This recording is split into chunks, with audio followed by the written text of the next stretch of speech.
Dikisahkan bahwa sebahagian ulama terkemuka di Irak iri kepada Imam Syafi'i.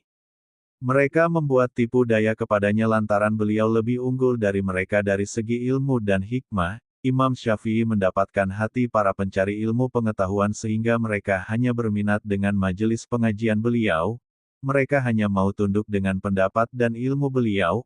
Oleh karena itulah, para ulama yang iri terhadap beliau Imam Syafi'i membuat kesepakatan di antara mereka untuk memberikan pertanyaan-pertanyaan rumit dalam bentuk teka-teki, sehingga mereka dapat menguji kecerdasan beliau, seberapa mendalam dan seberapa matang ilmu beliau di hadapan Khalifah Harun ar-Rasyid yang sangat kagum dengan beliau dan sering memuji beliau. Setelah mereka selesai membuat pertanyaan-pertanyaan, mereka menyampaikan kepada Khalifah yang ikut hadir dalam diskusi dan mendengarkan pertanyaan-pertanyaan yang dapat dijawab oleh Imam Syafi'i dengan penuh kecerdasan dan kefasihan. Berikut soal-soal yang diajukan kepada Imam Syafi'i. Pertanyaan pertama, bagaimana pendapatmu tentang seseorang yang menyembelih kambing di rumahnya kemudian dia keluar untuk suatu keperluan, lalu dia kembali lagi, lantas dia berkata kepada keluarganya, makanlah kambing ini, sungguh kambing ini haram bagiku. Kemudian keluarga pun berkata, demikian juga haram bagiku. Jawab Imam Syafi'i, sesungguhnya laki-laki tersebut orang musyrik. Dia menyembelih kambing atas nama berhala. Lalu dia keluar dari rumahnya untuk suatu keperluan, dan ternyata Allah Subhanahu wa Ta'ala memberi hidayah kepadanya untuk memeluk agama Islam, maka kambing tersebut haram baginya. Ketika para keluarganya tahu bahwa lelaki tersebut masuk Islam, maka mereka pun ikut masuk Islam, maka kambing tersebut juga diharamkan atas mereka.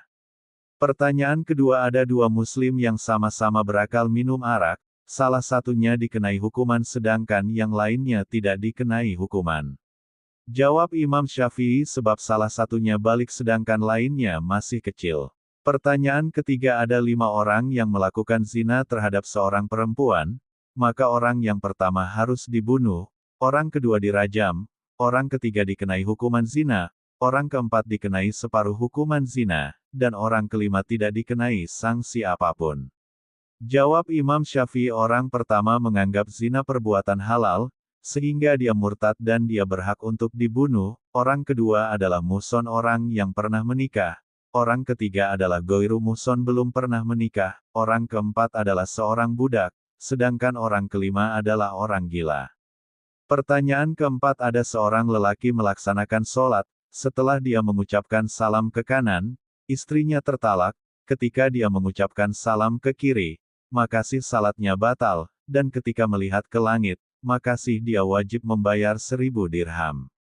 Jawab Imam Syafi'i, pada saat dia mengucapkan salam ke kanan, dia melihat seorang istrinya dia nikahi ketika dalam keadaan suaminya sedang goib, tidak ada, maka ketika dia melihat suaminya datang, istrinya tertalak pada saat mengucapkan salam ke kiri, dia melihat najis pada pakainya, maka salatnya batal. Pada saat dia melihat ke langit, dia melihat hilal bulan sabit telah tampak di langit dan dia mempunyai hutang 1000 dirham yang seharusnya dibayar pada awal bulan sejak munculnya hilal.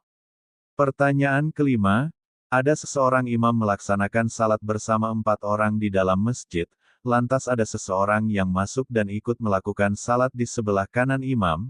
Ketika imam mengucapkan salam ke kanan dan melihat lelaki tersebut, maka si imam wajib dibunuh sedangkan keempat makmum lainnya wajib diderah dan masjid tersebut wajib dirobohkan sampai ke dasarnya. Jawab Imam Syafi'i, sesungguhnya lelaki yang baru datang mempunyai seorang istri, kemudian dia pergi dan menitipkan istrinya di rumah saudaranya, lalu si imam membunuh sang saudara tersebut. Si imam mengklaim bahwa perempuan tersebut merupakan istri orang yang terbunuh, lalu dia menikahi perempuan tersebut, sedangkan 4 orang yang ikut melaksanakan salat adalah sanksi pernikahan mereka. Lalu, masjid tersebut merupakan rumah orang yang terbunuh yang dijadikan sebagai masjid oleh si imam.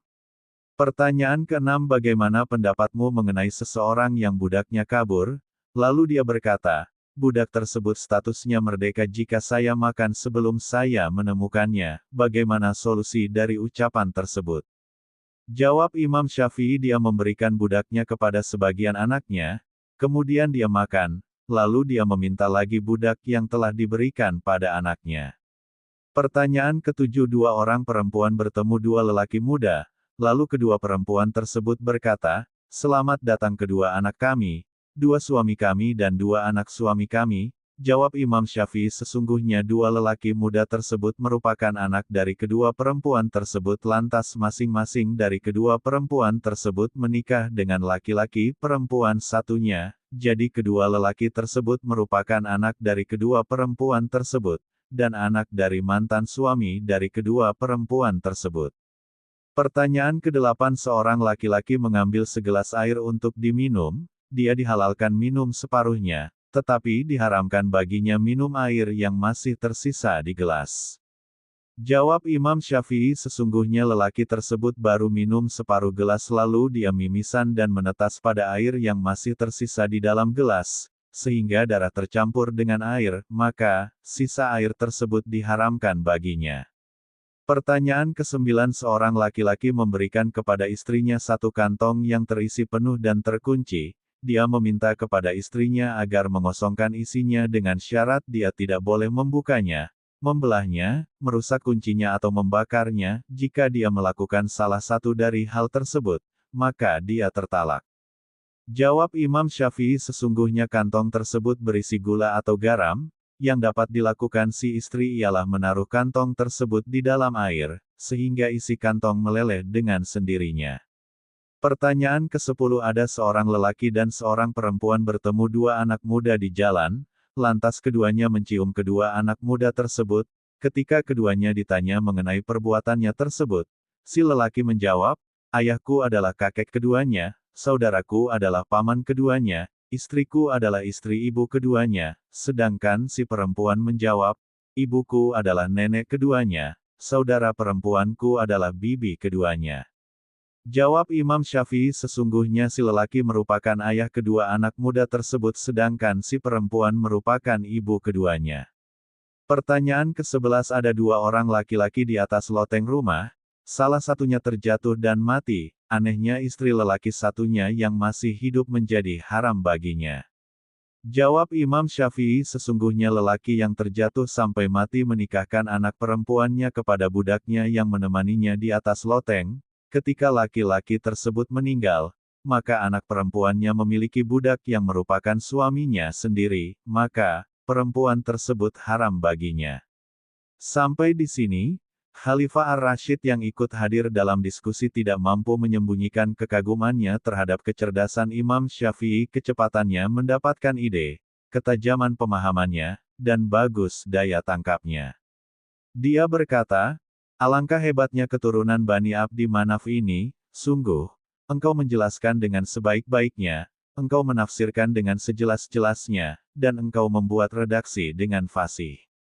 Lalu Imam Syafi'i berkata, "Semoga Allah Subhanahu wa Ta'ala memanjangkan umur Amirul Mukminin. Saya akan mengajukan satu pertanyaan kepada para ulama ini, jika mereka mampu menjawab pertanyaan tersebut, maka alhamdulillah. Akan tetapi, jika mereka tidak mampu menjawab, maka saya memohon kepada Amirul Mukminin untuk mencegah kejahatan mereka terhadap diriku." Khalifah Ar-Rasyid menanggapi, "Baiklah, kupenuhi keinginanmu, silahkan ajukan pertanyaan kepada mereka sesuai yang engkau kehendaki, wahai Syafi'i." Lalu Imam Syafi'i berkata, "Ada seorang lelaki wafat meninggalkan 600 dirham. Saudara perempuannya hanya memperoleh 1 dirham saja dari harta peninggalan tersebut. Bagaimana cara pembagian harta warisan ini?" Ternyata para ulama tersebut saling berpandangan satu sama lain cukup lama, tidak pun satu pun di antara mereka mampu menjawab pertanyaan tersebut, keringat pun bercucuran dari dahi mereka. Ketika mereka terdiam cukup lama, maka Khalifah berkata, "Ya sudah, sampaikan jawabannya kepada mereka." Lantas Imam Syafi'i angkat bicara setelah orang-orang yang ingin menghilangkan posisi Imam Syafi'i di mata Khalifah yang sangat mengaguminya lantaran ilmu dan ketakwaannya, akhirnya mati kutu. Beliau berkata, laki-laki tersebut wafat meninggalkan 2 orang anak perempuan, ibu, seorang istri, 12 saudara laki-laki dan seorang saudara perempuan, jadi, 2 anak perempuan mendapatkan bagian 2/3, yaitu sebesar 400 dirham, ibu mendapat bagian 1/6, yaitu sebesar 100 dirham, istri mendapatkan 1/8, yaitu sebesar 75 dirham. Kedua belas saudara laki-laki mendapatkan bagian 24 dirham dan tersisa 1 dirham untuk saudara perempuan. Khalifah Ar-Rasyid tersenyum dan berujar, "Semoga Allah Subhanahu wa Ta'ala menjadikan keluargaku seperti engkau." Khalifah memberikan 2.000 dirham kepada Imam Syafi'i, kemudian Imam Syafi'i menerimanya lalu membagikannya kepada para pelayan dan pembantu istana. Wallahu a'lam bishawab.